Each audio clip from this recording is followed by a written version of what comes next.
Greetings, boils, ghouls, and non-binary fools. I'm your host, Captain Myenstein, and I'm using my evil powers given to me by sperm demons to kill you in your sleep.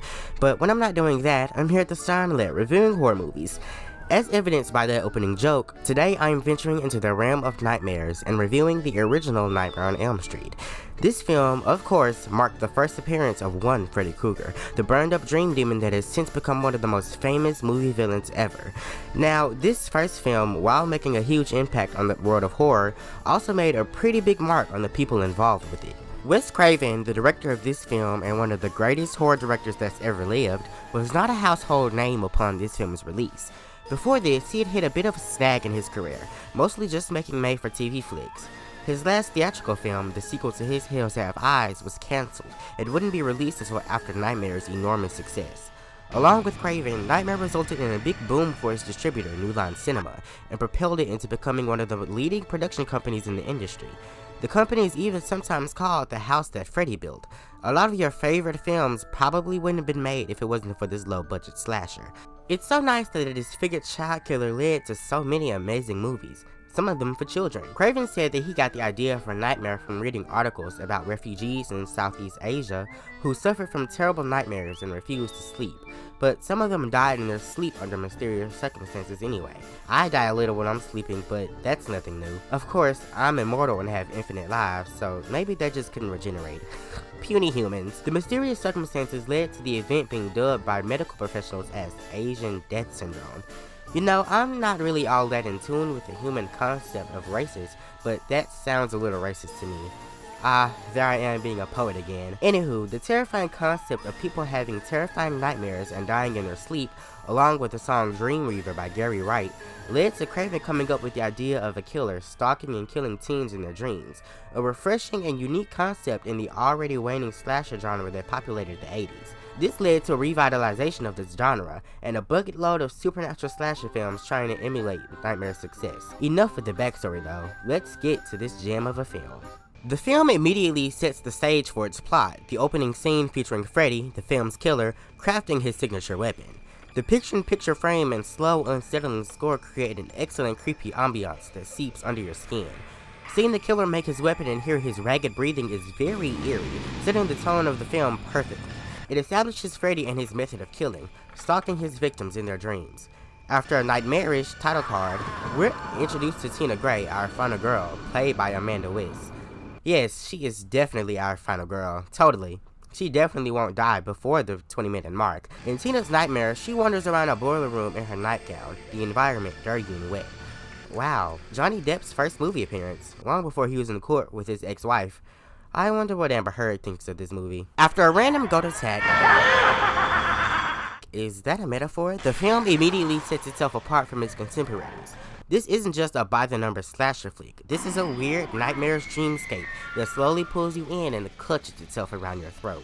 This hazy, surreal quality is felt by Tina as she gets to school the next day, discovering that not only has she been having nightmares, but her entire circle of friends has been also. Completely spooked out, Tina does the only logical thing to escape her dreams. Have a sleepover, of course. Wait, is that a wig Tina's wearing? Tina's best friend Nancy, portrayed by Heather Langenkamp, and Nancy's boyfriend Glenn, played by the aforementioned Johnny Depp, spend the night at Tina's house to give her comfort. Tina's boyfriend Rod, who is definitely a greaser, shows up and whisks her away. We got our mother's bed, you guys got the rest. After a brief sex scene filled with howling for some reason, like this is a werewolf film, we get to what is probably the most iconic scene in the film. Tina is effectively destroyed by Freddy in a chilling and breathtaking scene. R.I.P. to our final girl. Since Rod was the only other person in the room, to everyone else's eyes, he's considered the only plausible suspect and runs off in search for the real killer. Wonder if he'll find whoever did this. There aren't a lot of non-Freddy characters in this film, and they're all typical roles you'll find in other slashers of the era. But these characters feel like real believable people who have been friends for longer than they've been on screen. I mean, Johnny Depp is portrayed as the jock of the film when he looks like he couldn't even bench press kittens, although he probably would be wicked cool with a sword. The two standout characters, besides Freddy of course, are Tina and Nancy. I mean, they're the only two characters besides Freddy to have Wikipedia pages after all. Tina is our supposed heroine. We start the movie off with her and are led to believe that we'll follow her throughout the movie, so I guess you can say she's the Janet Leigh of the film, and you saw how that ended. Despite her brief screen time, Tina makes an impression on the audience, garnering sympathy through Amanda Wiss's performance. She's portrayed as a girl scared for her life, who seeks comfort in her friends, but even they aren't enough to assuage her fears. Her death scene is a highlight of the film, and part of that is due to the absolutely terrifying performance Amanda Wiss gives. Tina's even given a bit of a backstory, her parents' marriage having failed and her mother hooking up with various men in different cities. What do you got? Her name was Tina Gray. It's her home. Father abandoned 10 years ago. Mother's in Vegas with a boyfriend. We're trying to reach her now. This adds a layer to Tina. She isn't just a stereotypical lamb to the slaughter. Is that what that goat meant? The human characters were obviously sculptured after similar characters in slasher films popular at the time. You have the virgin final girl, the slutty best friend, the jock, though that's a bit of a stretch, and the bad boy. Even though they are based on popular archetypes, Craven made sure to add an extra dimension to them, and subsequently to the slasher formula. Nightmare isn't your typical 80s slasher, at least not this first film. There weren't many supernatural slashers at the time, and the characters feel fresh despite their clichéness. The actual killer himself has unique qualities as well. Not only does he have powers, but he also doesn't have a mask. It's his face that scares you. He isn't a mute slasher like Michael or Jason, and he cracks jokes, though he is still dark and sinister. This isn't the comedian Freddy of the later films. He has fun with his kills, and has a dark, twisted sense of humor. He laughs at the pain he inflicts, both to himself and to others. He also has a distinct personality, which is still unique to this day in the field of slasher villains. This is due both to Craven's writing and to Robert Englund's performance. It's weird to think that he wasn't the first choice to play the sadistic killer. David Warner was. Warner was signed on to play Fred and even went through makeup tests, but had to opt out because of scheduling conflicts. Thank whatever Dark Force had a direct hand in that. Englund is synonymous with the role. He gives Freddy a manic edge, which adds to his creepiness. Freddy is almost giddy every time he gets a chance to scare the wits out of the teens. He revels in the kill. The mythic air surrounding Freddy is quickly established very early on through the iconic creepy nursery rhyme sung by little girls playing jump rope. It places Freddy as a mythical boogeyman figure that kids tell each other and warn each other about. His comedy is the blackest of black. If he actually was a comedian, he would probably be the only one laughing. Well, there are some sickos in the world, so maybe I should take that back. This isn't the fourth wall-breaking, tongue-in-cheek Freddy who transports himself into a hulking killer brute for some reason. The only one he has to entertain is himself, not an audience. I'm your boyfriend now, Nancy. There's also a very creepy sexual deviancy to Freddy, which is fitting. As the film goes along, Freddy's backstory is slowly unraveled, both through Nancy's deductions from the adults around her, and said adults just straight up telling her who he is. Nancy's mother takes her down to the house's boiler room, do houses usually have boiler rooms? And reveals Freddy's backstory as a child killer in their town of Springwood. He was a filthy child murderer who killed at least 20 kids in the neighborhood. But that wasn't the plan initially. Craven originally intended for Fred to be a child molester, but he didn't want to be seen as exploiting the prevalent pedophilia cases making waves at the time. There is a popular fan theory that Freddy's killings were the result of being a child molester, but I think it's scarier if Freddy doesn't have a preference for killing. Kids are just easier for him. In hindsight, that makes it weird for kids to have owned Freddy Krueger merchandise. Now that we're done with Fred's backstory, the only thing that matters is that he's a dream demon now, and the rest of the movie is all about Nancy trying to find a way to alert the adults around her to Freddy's threat and find a way to beat him. There are multiple hindrances to her journey, through the murder of Tina being pinned on Rod, subsequently isolating her from another of her friends. Rod gets caught by the cops early on in the flick, resulting in none of the characters being focused on the true menace at hand, giving Freddy open opportunities to carry out his crimes. The atmosphere of the film is one of its highlights. It makes perfect use of both its status as a low-budget 80s horror movie and its dreamy, surreal-like plot to set the stage for its nightmare sequences. Admittedly, the nightmare scenes in the later flicks are more creatively detailed thanks to their higher budget. But the relatively small, contained nightmares of this film are perhaps creepier due to their restraint. Beyond eerie lighting and a few geographical and temporal anomalies, you can hardly tell the real world from the nightmare world, which is arguably an advantage. It gives off a sense of paranoia, like you don't know when the characters are awake or dreaming, wondering when Freddy will strike next. The film moves seamlessly between the real world and nightmare world through infinitesimal differences. The unpredictability of when Nancy is dreaming or awake adds to the dreamlike ambiance of the film. Hey, that's Lynn Shay before her adventures in the further. The set design of the film's nightmares also lends itself to its atmosphere. From the deathly blue of the night scenes to the hot hell-like reds and oranges of Freddy's industrial boiler room. There are only a handful of locations throughout the film, but they all feel lived in, and the lack of many locations makes it feel as if Springwood is isolated to Nancy's immediate vicinity, adding a claustrophobic air pressing down on the viewer. Freddy's nightmare world is his realm, where all his powers derive from, and its design perfectly encapsulates that. Despite this, Freddy in this flick is pretty restricted for a guy who can basically warp reality to his whim. He can change things, shapeshift, and teleport, but he doesn't really use any of these powers practically. It got pretty hilarious seeing Freddy run after Tina in her murder scene and have a testing match with Nancy in her bed, and it did diminish his fear factor a little. This was a low-budget 80s slasher film though, and that obviously came with budgetary limitations, so the effects and things of that sort aren't up to par with those of today. The weirdest special effects were early on. One was when Freddy, for some reason, stretches his arms out to scrape his knives against the wall in Tina's murder scene. For some reason. Another was more subtle, but still weird. Nancy is taking a bath with an inflatable airplane pillow, I guess, when she is pulled underwater. While this is striking provocative imagery that does correlate with the film's sexual undertones, it is weird because does the tub lead to the ocean? Is Freddy trying to pull Nancy down to the OceanGate submarine? Despite some of the effects being iffy, there are some that stand out. From Freddy attempting to scare Nancy by protruding from the wall looking like a sheet, to Rob being hung in his jail cell with a sheet, to Freddy coming out of a bed through a sheet. Well, I guess there's a lot of condom imagery in this flick. While Freddy's makeup around his face is stunningly horrific, apparently the fire only affected his face, cause his body is perfectly fine, other than the fact that his insides are made of pus, I guess. Also, apparently they forgot to put stripes on the sleeves of his sweater. Thank God they fixed a mistake in the best Nightmare sequel. Another thing I like in this flick is that the kills never feel as if they are done for shock value. They have real weight to them. This comes from Craven's philosophy on violence in film. The violence should never be cut and dry. It should always have some sense of melancholy. Violence always happens to people who have families, friends, people who care about them. He also felt that violence often happens because people try to look away from its existence. Pretending it isn't there doesn't make it go away. It makes it easier to occur. Fred Krueger can't come after you, Nancy. He's dead. This is most obviously seen through Marge Thompson's denial that Fred Krueger has come back and is stalking her daughter in her dreams. Of course, I would believe that a man I knew had risen from the dead and now stalks the dreams of my child without a second thought, but maybe that's just me. Nancy Thompson, our true final girl, is probably the most famous nightmare character besides Freddy. In this film, Heather Langenkamp portrays her as a headstrong girl who tries not to believe in Freddy, but his various attacks on her throughout the film slowly chips away her resolve. This is just a dream. He isn't real.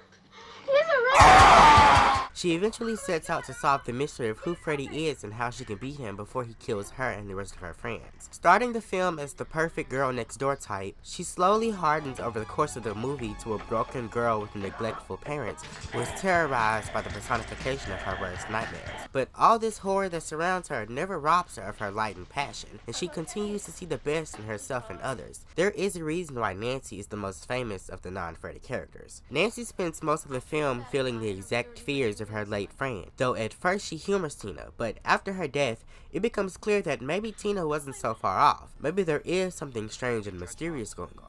Hey, it's not every day that every single one of your friends dreams about the same man, but then again, all of my dreams are of cute little kittens scratching out eyeballs, so I wouldn't know anything about that. Oh, so cute and wholesome. I think Nancy only sleeps like twice before she becomes completely knowledgeable about the whole Freddy thing. Another layer of Nancy's character involves her parents.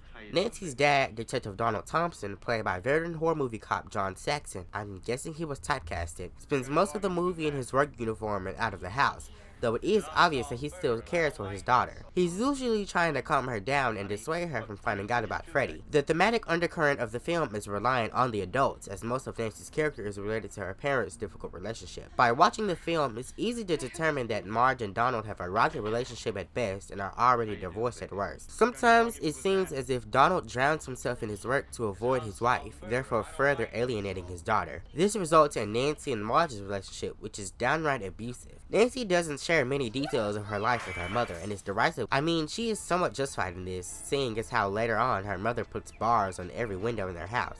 March sure did that quickly. How long was Nancy gone? A day? This could all culminate in Freddy representing the damage and trauma caused by distant and alcoholic parents. That gives Nightmare a thematic underpinning, something that was rare in horror movies of the 80s, though that was kinda weird because horror originally started as a genre that uses metaphors and themes to tell stories based on our own human fears, but hey, Hollywood is a total machine. The parents in A Nightmare on Elm Street are difficult at best and gone at worst.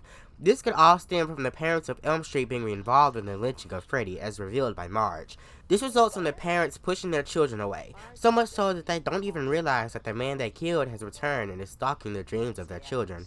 A+ parenting, folks. The psychological horror of the film is exemplified by Nancy's parents. Her father, despite being a cop, offers no help or comfort to her, and her mother seems to be actively trying to gaslight Nancy into believing that she's imagining the whole Freddy ordeal. Marge finally does try to get Nancy help at a clinic that studies sleep disorders called Katja?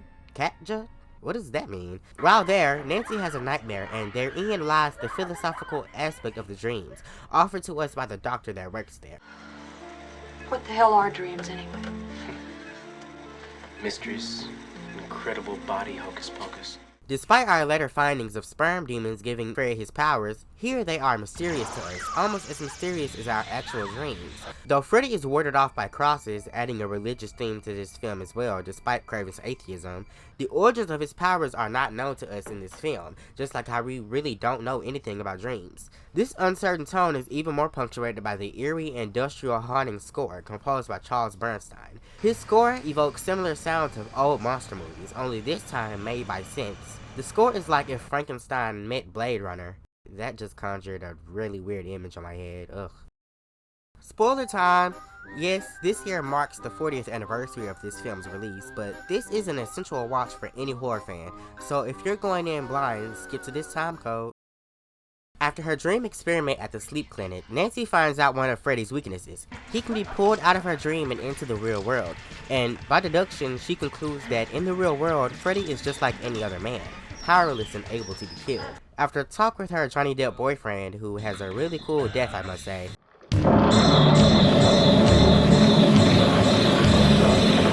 Nancy decides that she will bring out Freddy and apprehend him the only way she can, by going full Kevin McAllister. I mean, Nancy does kind of look like Macaulay Culkin, even if you squint a little. Nancy sets up traps through her home in a scene that feels like a training montage for some reason. This is admittedly goofy, but it's practical at least. The situation is made scarier by the fact that Nancy is essentially trapped in her own home, and thus is trapped with a crazy serial killer if her plan succeeds. The plan does indeed succeed to comic results. Nancy sets Fred on fire, which must bring up some very traumatic memories for him. Donald Thompson comes to his house only when it's on fire apparently, and both he and Nancy get upstairs in time to witness the film become so dreamy and surreal I almost thought I fell asleep. They see Nancy's mother get pulled down into her mattress for what does seem like a wicked cool rave party. I'm sure she's having plenty of fun. This leads to Nancy's final confrontation with Freddy. Nancy defeats the dream demon by telling him that he isn't there, so poof, he disappears. That is a logical ending that builds off the film's theme of dreams not making sense and how we build up our fears by being afraid of them, but story-wise, that is a horrible defeat for Freddy. I honestly don't see any other way for it to have played out though, so. The film doesn't end here either. Nancy wakes up the next day to a sunny sky, dressed for school, with all her friends waiting for her outside, even though they all died. Her mother is also there, saying that she'll become sober. Okay. The dream turns horrific when Nancy and her friends are driven off in a Freddy car, and her mother is pulled through the door window. Okay, why would they use a blow-up doll for this? Okay, so this film was supposed to just have a happy ending, but the flick's producers wanted Craven to insert a tragic ending, so to compromise, he sliced them both together to a very awkward effect. I can't say that this ending always sticks in my mind though, if for the wrong reasons. So that was A Nightmare on Elm Street, a certified classic of the horror genre. It's creepy, atmospheric, its characters are serviceable with wonderful acting, specifically from Langenkamp in England, and its concept is executed well. While it is a gem of a film, it does have a few problems when it comes to its effects, and admittedly, the sequels execute Freddy's abilities and domain a bit better. I do think the third movie is better than the original though. Don't stone me please. This film is still essential for any horror fan to witness, especially to see the birth of one of horror's most iconic villains. I give this film a low Gone Away From Home. So this film takes place in 1981, but was Evil Dead even airing on TV at that time? If you like this video, like it, but if you loved it, make sure you subscribe to me, Captain Myenstein. Hit those very important subscribe and bell icons so you never miss when I upload new videos. If you want to keep in touch with me, make sure you follow my social media, Facebook, Instagram, and Twitter at Captain Myenstein. I hope your nightmares are plentiful, and I hope to see you again for another episode of The Captain Myenstein Show.